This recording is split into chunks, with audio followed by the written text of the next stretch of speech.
Let me explain what's been going on since I was last here in Uvalde.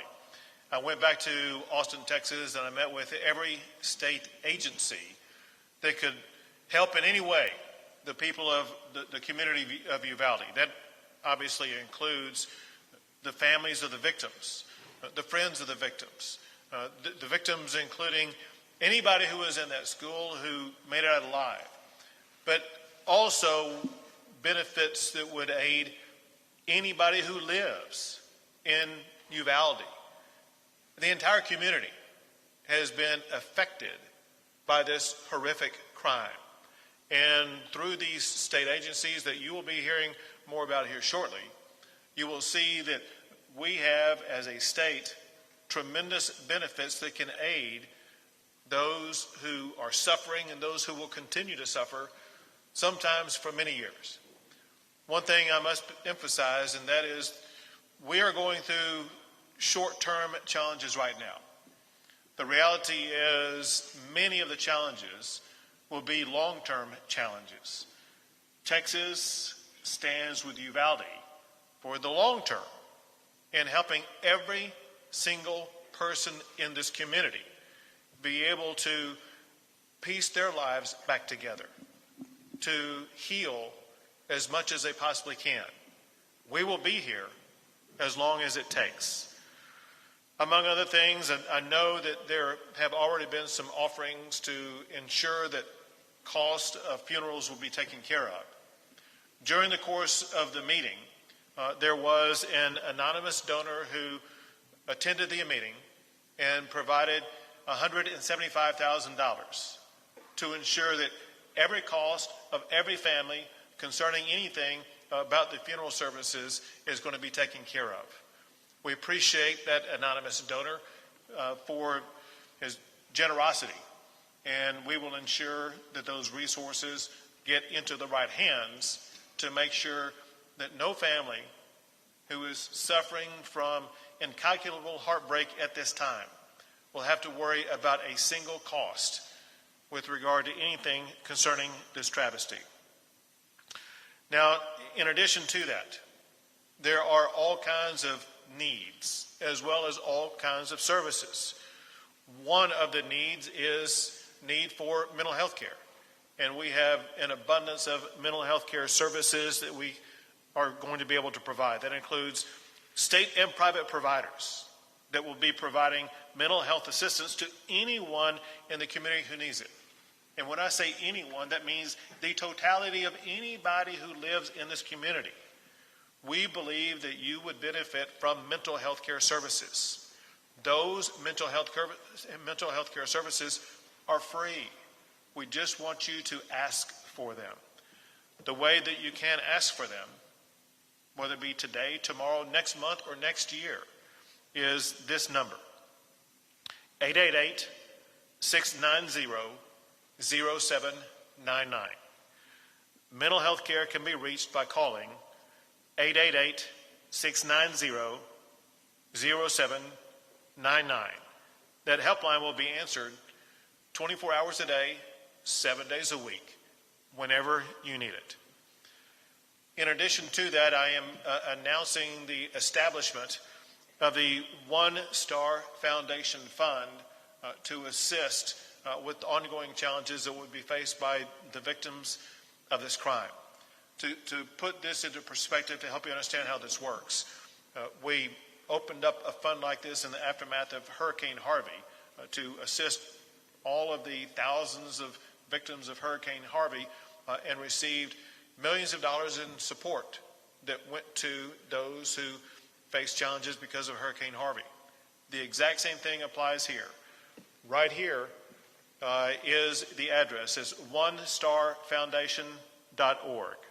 onestarfoundation.org.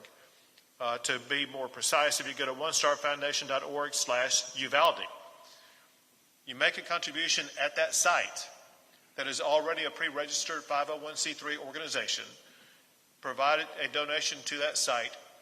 There is no overhead cost. 100% of the money that you donate is going to be going directly to victims of this horrible crime to help them with their lives. One of the pre-designated donation sites that it would be going to is the Robb School Memorial Fund. So again, the onestarfoundation.org.uvalde. Well, you can do your part to help out the people in this community that are suffering in incalculable ways. In addition to that, we have set up a central headquarters for victim assistance services at the Family Assistance Center located at the Uvalde County Fairplex. As we'll discuss probably here momentarily, there may be a relocation of that site, and we will keep everybody fully informed about where the relocation site will be. Every family impacted by the shooting has been assigned an advocate to help them with their needs. Among other things, there will be airfare, for example, whether it be through American Airlines, United Airlines, or JetBlue Airlines, that will provide victims' families with flights free of charge so that they can get here and be with their family members.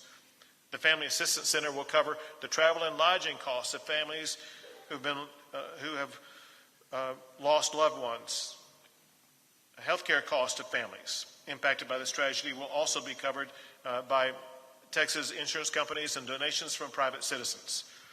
The Texas Housing and Community Affairs, for example, they have a fund to pay for needed supplies right now, whether it be food or gas or other essential needs. And that money is available right now as we speak. Also, at the Family Assistance Center, the Health and Human Services Commission, who you'll be hearing from more here in a second, they will assist families in finding health and human benefit programs. Staff from the Texas Department of Insurance, the Teachers Retirement System, the Employees Retirement System will provide access to benefits, including workers' compensation. Staff from the Texas Workforce Commission are available to get families child care and unemployment benefits. And state staff are available to provide assistance to business owners impacted by this tragedy. Healing the broken hearts, it's going to take a long time. But through the generosity of our fellow Texans and the good works of neighbors helping neighbors, we can begin to stitch back together the fabric of Uvalde. Helping us to do that is the leader of Uvalde himself, and that is the mayor of Uvalde, who I would like to ask to speak at this time. Governor, I'd like to thank you for bringing all these state agencies here and the services you've offered our community, our citizens, because these families are going to need this help, not just today, but in the long term, as you mentioned. So for that, Governor, I appreciate it. And all I can say is I've seen you these last 2 days, and the compassion and that you felt along with these families, and that I really admire it. I thank you. And like I said, and we appreciate everybody from all over the world and the country that has sent messages of encouragement and so forth. I mean, our hearts are broken here in Uvalde. It's nobody ever wants to have to go through this, especially as a mayor. I never thought this was something I would have to go through. My heart's broken for these families. But the one good thing about our community is Uvalde is a strong community. I think if some of you reporters have been here a while enough, you'll see that there's a lot of unity in our community. And it will take some time, but we will get over this, and Uvalde will come back stronger and better than ever. So God bless you, and thank you. Thank you very much. And someone who has been actively engaged in helping the victims of crime already and will remain engaged all the way through is the District Attorney, Christina Mitchell. Thank you, Governor, for being here. And we want to thank everybody that's reached out to us in Uvalde from across the state, from across the country, and across the world. We greatly appreciate all the support and kind words and prayers and assistance that has been sent to us. And like the mayor said, here in Uvalde County, we are down-to-earth people, we are salt of the earth people, and we are a family. And like a family, we're going to get through this together with each other and for each other, and we're asking everybody across the world to continue to support us. So I, the District Attorney, along with the FBI Victims Assistance people, the DPS Victim Assistance people, the Attorney General's Office, we have set up a Family Assistance Center at the Uvalde County Fairplex here in Uvalde. And at that center, it's a one-stop shop for all the victims And we say victims, we mean everybody that was associated with Robb Elementary School. And when you come there, you're going to meet with a counselor, you're going to meet with all the services that the state has to offer, funeral services, Blue Cross Blue Shield, the Mexican consulate is there, the Red Cross is there, and we're there to provide all the services any family may need. And if you need something that's not there, then let me know and we will find it for you. And that's going to be open and continue until June the 1st. We are open from 9 a.m. until 5 p.m. There's also food there and a play center for children. And please come and see us. Any victims, anybody that needs help, please come there. It's a resource for everybody. There's also a victim services center at the Civic Center that's run by the school district, and that's for anybody affected in the school district. And they have that services there. So we thank everybody. We appreciate your support. And please keep our victims in your prayers, these families of the deceased children and school teachers, and keep us strong. Thank you. Thank you. And now I'm going to call up 7 leaders of seven different state agencies to give you a very brief explanation of what their particular agency does. There are more than 7 that are involved in this process, but we're calling up these 7. First is the Health and Human Services Commissioner, Cecily Young. Good afternoon. I'm Cecily Young, and I'm the Executive Commissioner at the Health and Human Services Commission. We do Medicaid, CHIP, and SNAP, and we have eligibility assistance available at the Family Assistance Center, and we'll continue to have eligibility assistance available on an ongoing basis once we move into the next phase of this. Additionally, as the Governor mentioned, we have an 888 number. It's for mental health services. It's 888-690-0799. This is run by Hill Country Local Mental Health Authority. So it is local. It is a 24-hour, 7 days a week call center that is able to connect people with services, with counseling, medication, counseling services, and telepsychiatry services. And they will be able to ensure that anyone in the community that calls in will be connected to other available mental health services. So it is a way to triage, again, to try to make it as easy as possible for the members of the community. Thank you. Next is the Texas Department of Insurance Commissioner, Cassie Brown. Good afternoon. I'm Cassie Brown. I serve as the Commissioner of Insurance for the Texas Department of Insurance. TDI is here to ensure that insurance companies are appropriately and quickly handling claims. What our department does is oversee the health insurance as well as the workers' compensation insurance claims.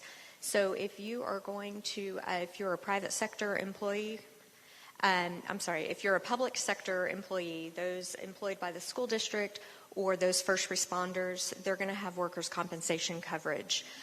Private sector employees should check with their employer to see if they carry workers' comp. Workers' comp covers mental illness and PTSD, so please make sure that you are taking advantage of that benefit for you. We have staff available at the Fairplex Center to help you start the process for processing your workers' compensation claims and to explain all the benefits that are available to you under the system. Thank you. Thank you. And now from the Teachers Retirement System, Brian Guthrie.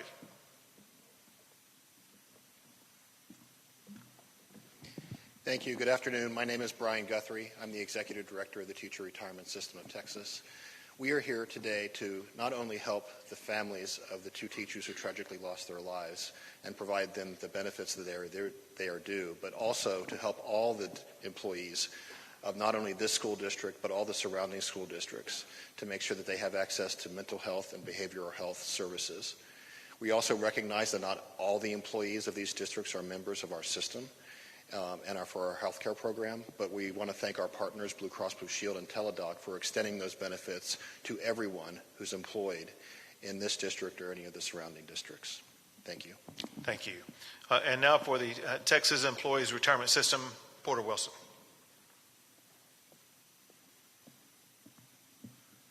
I'm Porter Wilson, the Executive Director of the Employees Retirement System of Texas. We provide retirement benefits, but more importantly here, health insurance benefits to state employees, but also to employees of higher education in the community.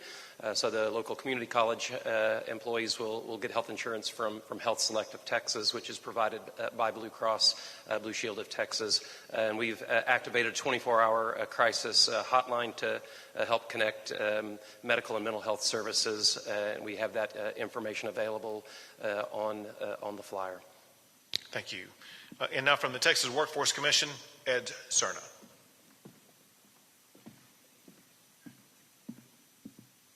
My name is Ed Cerna. I'm the Executive Director of the Texas Workforce Commission. The Workforce Commission has a local presence on Main Street in our local Workforce Development Office, and through that office we'll provide child care services for not only the families of the victims, but also anyone who is associated in the school or first responders.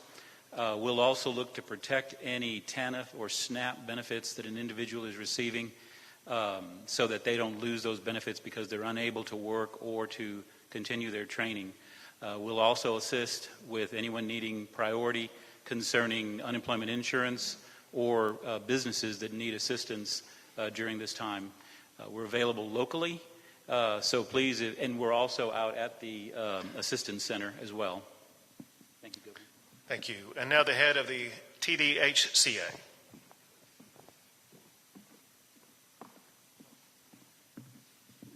Good afternoon. I'm Bobby Wilkinson. I'm the Executive Director of the Texas Department of Housing and Community Affairs. We have a very flexible pot of grant funding that we're funding our local partner, the Community Council of South Central Texas. They have a field office here. They're at the Family Assistance Center. They're already passing out grocery and gas cards. They can help with lodging expenses, even some extended family. Maybe your grandma or someone's here and she needs help with gas, with lodging, etc. It's very flexible, and we're looking forward to helping as many people as we can. Thank you. Thank you. And last is the head of the Texas Education Agency, Mike Morath.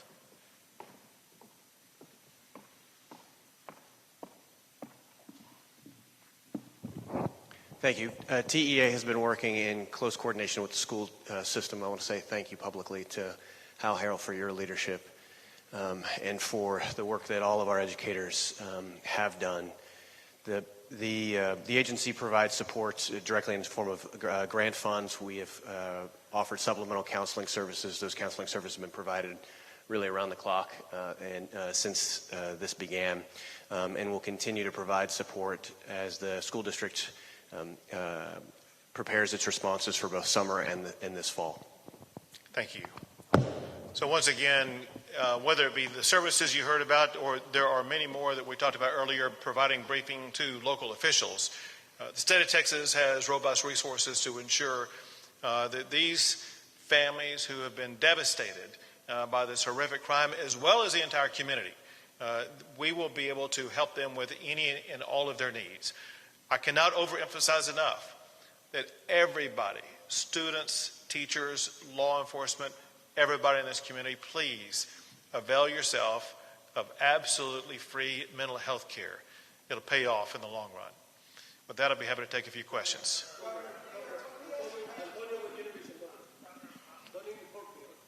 Go ahead.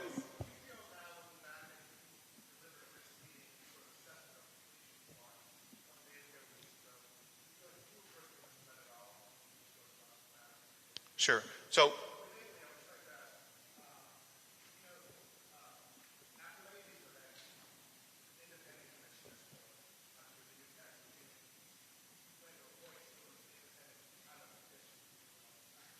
I'll directly answer your questions. Before I start answering questions unrelated to the discussion that we've had about the benefits that we're providing to the community, let's take those questions first. I'll come back to you first. Go ahead.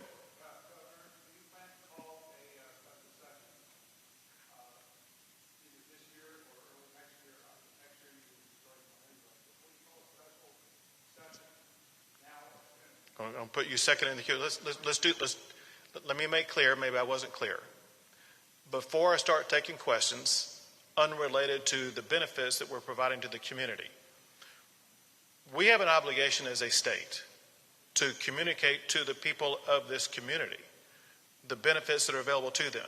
Their lives are crushed. They have no idea what's going on. They may have no idea whatsoever how they're going to pay a bill. Let me give you an easy example of something explained to me. There was a parent who lost some glasses that were crushed in everything that happened. And he told someone he had no money to pay for it. We have money to pay for that stuff. There are people who have no idea about getting food. We have money that can buy them food. Let's discuss, if you have any questions about these benefits. If you don't have any questions, that's fine. But if there's anybody here.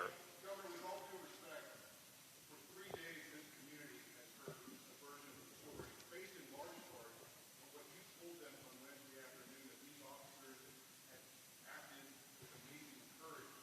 Today we learned that 19 officers stood in the hallway of that school for nearly an hour while gunmen suicide with those children, which goes against the way they've been trained. Sure. And I'm going to be answering that, and that's his. No, I'm going to fully answer it, because that's what he asked, and I told him I'm going to answer his question first. Hold it. I understand. Is there anybody here who has any question about the benefits that are being provided to anybody here who's suffered because of this crime? All right.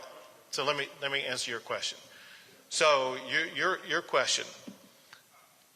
No, I remember it. Short answer, yes. I was misled. I am livid about what happened. I was on this very stage 2 days ago, and I was telling the public information that had been told to me in a room just a few yards behind where we're located right now. I wrote down hand notes in detail about what everybody in that room told me in sequential order about what happened. And when I came out here on this stage and told the public what happened, it was a recitation of what people in that room told me, whether it be law enforcement officials or non-law enforcement officials, whatever the case may be. And as everybody has learned, the information that I was given turned out in part to be inaccurate. And I'm absolutely livid about that. And here's my expectation. My expectation is that the law enforcement leaders that are leading the investigations, which includes the Texas Rangers and the FBI, they get to the bottom of every fact with absolute certainty. There are people who deserve answers the most. And those are the families whose lives have been destroyed. They need answers that are accurate. And it is inexcusable that they may have suffered from any inaccurate information whatsoever. And it is imperative that the leaders of the investigations about exactly what happened get down to the very second of exactly what happened with 100% accuracy and explain it to the public, but most importantly, to the victims who've been devastated. Would you support a man of 18 years old buying AR-15s over? He had a backup question, and I'm coming to you next.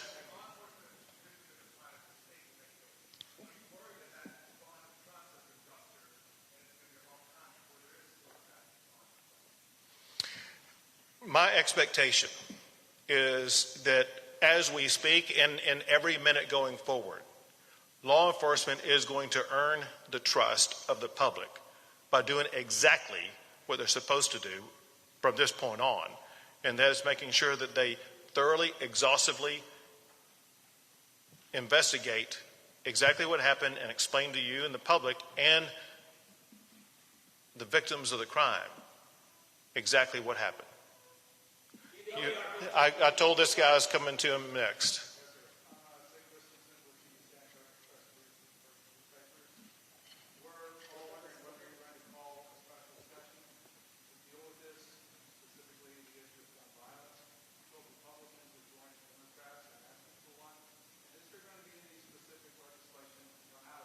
For example, will you roll back some of the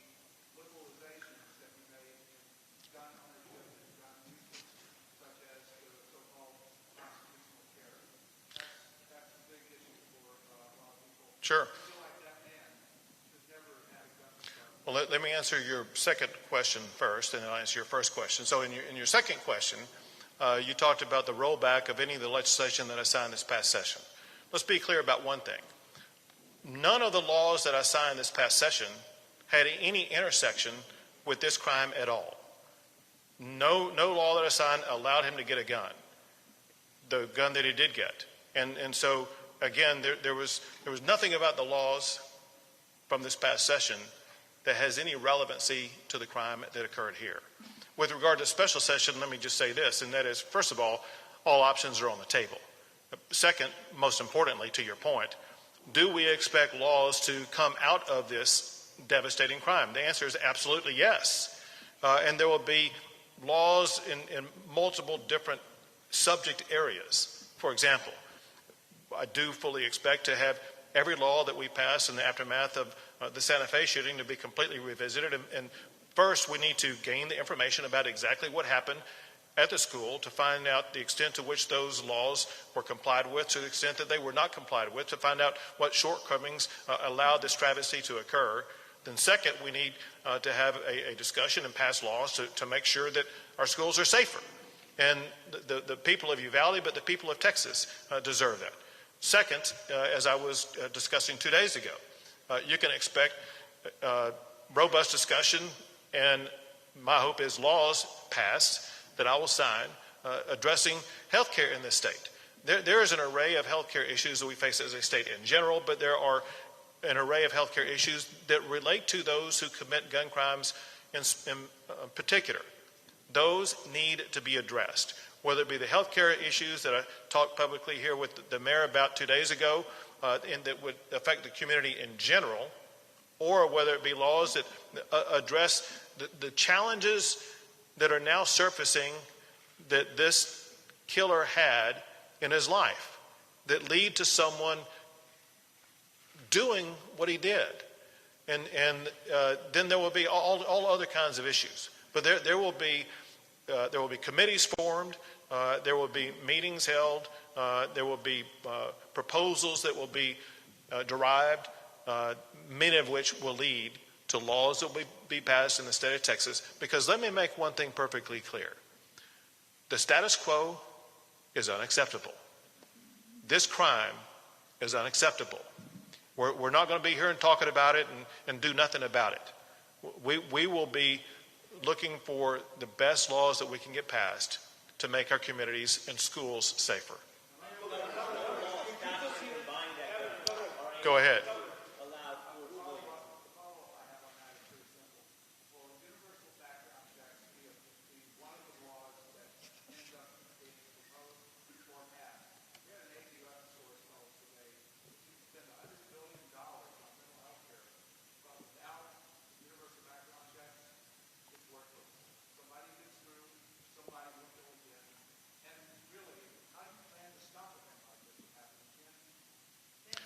Let's be clear about a couple of things that show that these background checks, if everyone wants to seize upon a particular strategy and just assume, well, that's the golden strategy right there. Look at what happened in the Santa Fe shooting. A background check had no relevancy whatsoever because the killer took the gun from his parent. Look at what happened in the shooting in Sutherland Springs. There was a background check that was done. It was done in a flawed way that allowed the killer to get a gun. And so anyone who suggests, well, maybe we should focus on background checks as opposed to mental health, I suggest to you is mistaken. If there's anybody here who thinks we have perfect health care in this country, in this world, they're wrong. If there's anybody who thinks that we can't do more to address mental health care, they're wrong. They can. We can. And we're going to. Go ahead. Go ahead. Yes.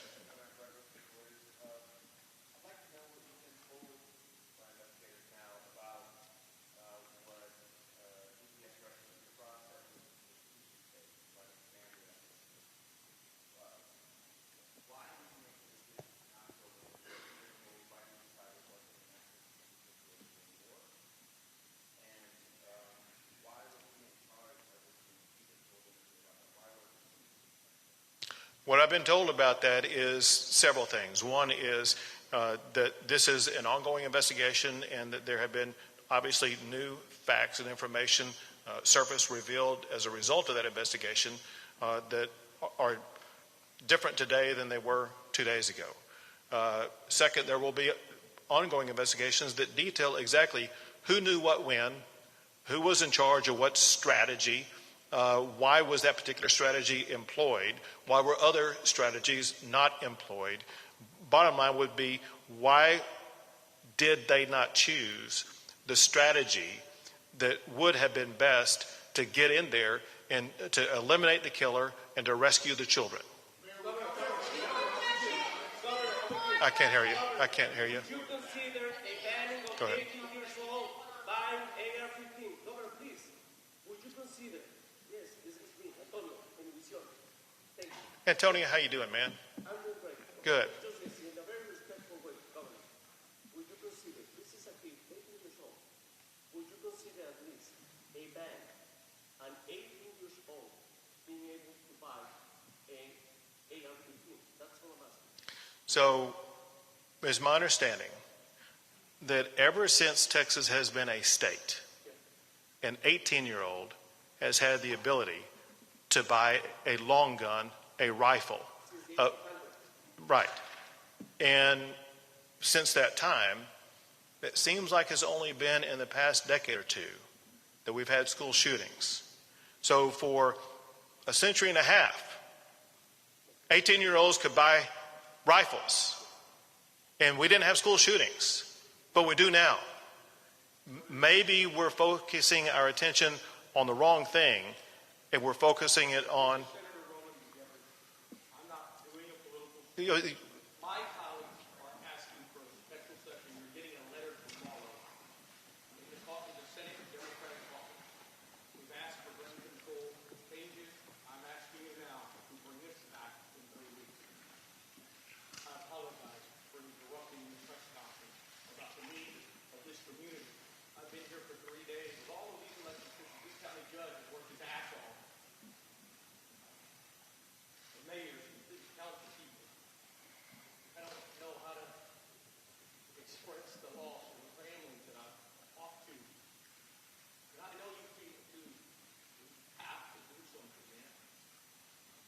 Your own colleagues are telling me, calling me, telling me an 18-year-old kid shouldn't have a gun. This is enough. Call us back, man. Next question. I can't hear you. Speak up. On that earlier question about the Uvalde consolidated school district that changed our gun drug, are you specifically investigating what is the status of these employment and been stood down under investigation? Can I was unable to hear the first part of your question. Would you restate it? On the school's police take our gun drug, the gentleman who stopped the police going in earlier, is he specifically under investigation, and what is the status of his employment? Has he been stood down pending investigation? What is the situation? Okay. So every act by every official involved in this entire process is under the investigation conducted both by the Texas Rangers and by the FBI. Every act of all of those officials will be known and identified and explained to the public.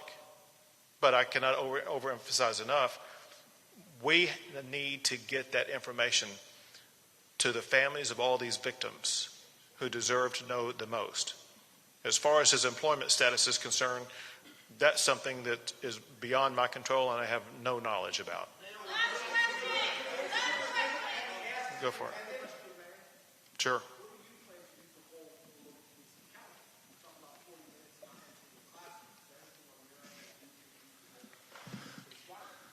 You know, as the governor said, I'm not in law enforcement. I have not. I'm the mayor of the city, and once we know what took place, what went down, we'll get to the bottom of it and see. I've been just as confused as you are, because as the governor was, I got the same information that the governor got until yesterday afternoon, I was blown away, and again this morning, other information. So I don't have an answer for you yet, but I can tell you if we need to make changes in that, we will.